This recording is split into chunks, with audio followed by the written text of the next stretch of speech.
Islam, Your Imperial Majesty. Peace, love, and light. Islam. Islam, my question to you is about POW flags and POW flags, prisoner of war flags. Yes, really? As well as its relation tied into the mother flag, the Oral Glory, the flag of Mamlaka-Amexem.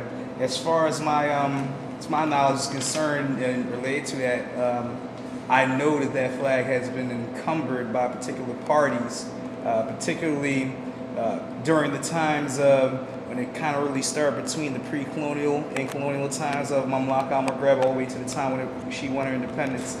What's the significance of a jurisdiction's flag being captured under such pretenses? What can those particular folks do and cannot do underneath such encumbrance, and what can they do to bring about getting underneath of such encumbrances, if it's quite possible? So, you want me to go into a 2-hour lecture or training class scenario in the course of 10 minutes? If you can. All right. You had a situation happening with the Great Sea that some refer to as the Mediterranean. And parties looking to get access into the Great Sea pretty much had to pay a toll. All right. Actually, 4 of them. One at Calais, one at Algiers, one at Al Tunis, one at Tripoli. And then they would terminate wherever they were going, whether they were going to the Nile Delta area or Al Kanab. This is kind of when they started to say that the Moors was kind of pirating the seas, perhaps. Pirating, you say? This is from the European. I disagree vehemently. Anyway, it wasn't until it would be 1815 on the Roman calendar until that literally came to a close. It was basically the Franks and Gauls, Albion district, and the Spaniards. They combined for the most part to overwhelm my ancestors back then, and at that point, they brought our series of tolls, if you would, to a close. Thereafter, however, you began to see particular changes on the high seas. One of the things that changed led to a situation where you had parties in Mamlaka-Amexem that some now refer to as Morocco, duking it out, if you would. They were going at it, power struggles and things of this nature. Eventually, the Spaniard and the Franks and Gauls basically came in and attacked, and they split Mamlaka-Amexem into 2, where the Spaniard called their portion, quote-unquote, Spanish Sahara, whatever that is. And as a result of our folks at that point being in a highly compromised position, one of the first things that happened was the Albions came in with the banking game.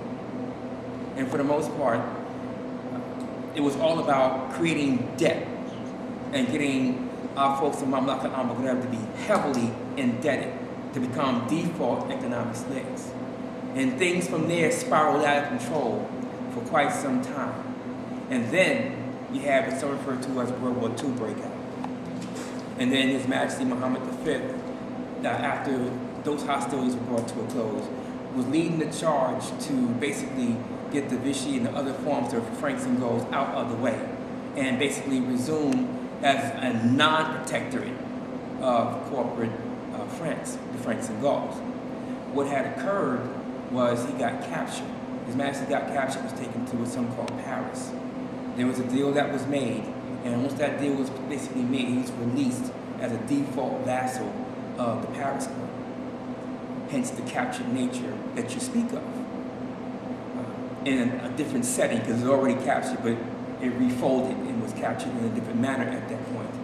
To that end, there were certain things that came about, and you see it reflected now in the Amexem-Moor-Empire.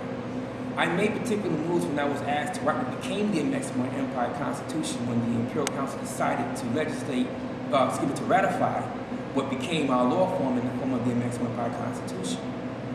The measure that I took was to make sure that what happened then does not happen now. We learned those lessons, and now we move forward. So in the Amexem-Moor-Empire jurisdiction and venue, we don't have banking.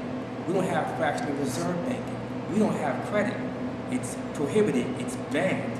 No constitutional monarch in the Amexem-Moor-Empire can ever oppose it, and no Imperial Council can ever legislate it. And Article 3 of our Constitution makes it plain, even in conflict or emergency status, the Amexem-Empire Constitution cannot, in any shape, way, fashion, or form, be suspended, ever, which means there's no point of entry to come in to get our folks indebted and made into economic slaves by default. Because that's the whole purpose of what hostiles do. So it's not just merely a matter of flag being captured. That's just the fabric. Ultimately, it's about the capturing of those souls. And on my watch, we're not going to have that happen to any of the nationals, nor our posterity. We're not doing that. And that's the best way I know how to answer your question in a manner that's really relevant to what's most important to our folks. Do you have a follow-on question for me? Yes, in relation to that, going back to World War I and World War II. Now, I do remember that the Archduke he got assassinated, which started off the snowballing of World War I. As per my research, or rather my investigation, I should say, I see that kind of starting in the ways of how the Europeans started to cut out the rest of the Moor's empire. Was that the beginning of towards the end, towards the... You need to be clear what was really going on with the Archduke Ferdinand. You need to stay what was happening with the Prussian king at that time. There was consequences to certain things that was happening back then with monarchies and non-monarchies there. And you also have to take into account who the Archduke Ferdinand actually was and who he was married to, obligated to. He wore a fez for a reason. And in that whole region, a few years ago, they went through what they referred to as ethnic cleansing of the remnant of the Muslim, the Muslim. Translation, your offspring. You know what's really going on here, right? So, it's more than what you think it is on that side of it. And on the other side of it, let's face it, what you call World War I supposedly was really and truly about central banks manipulating conflict and profiting on both sides of the conflict, because those central banks that were fighting were owned by the same family. Who were the first five in?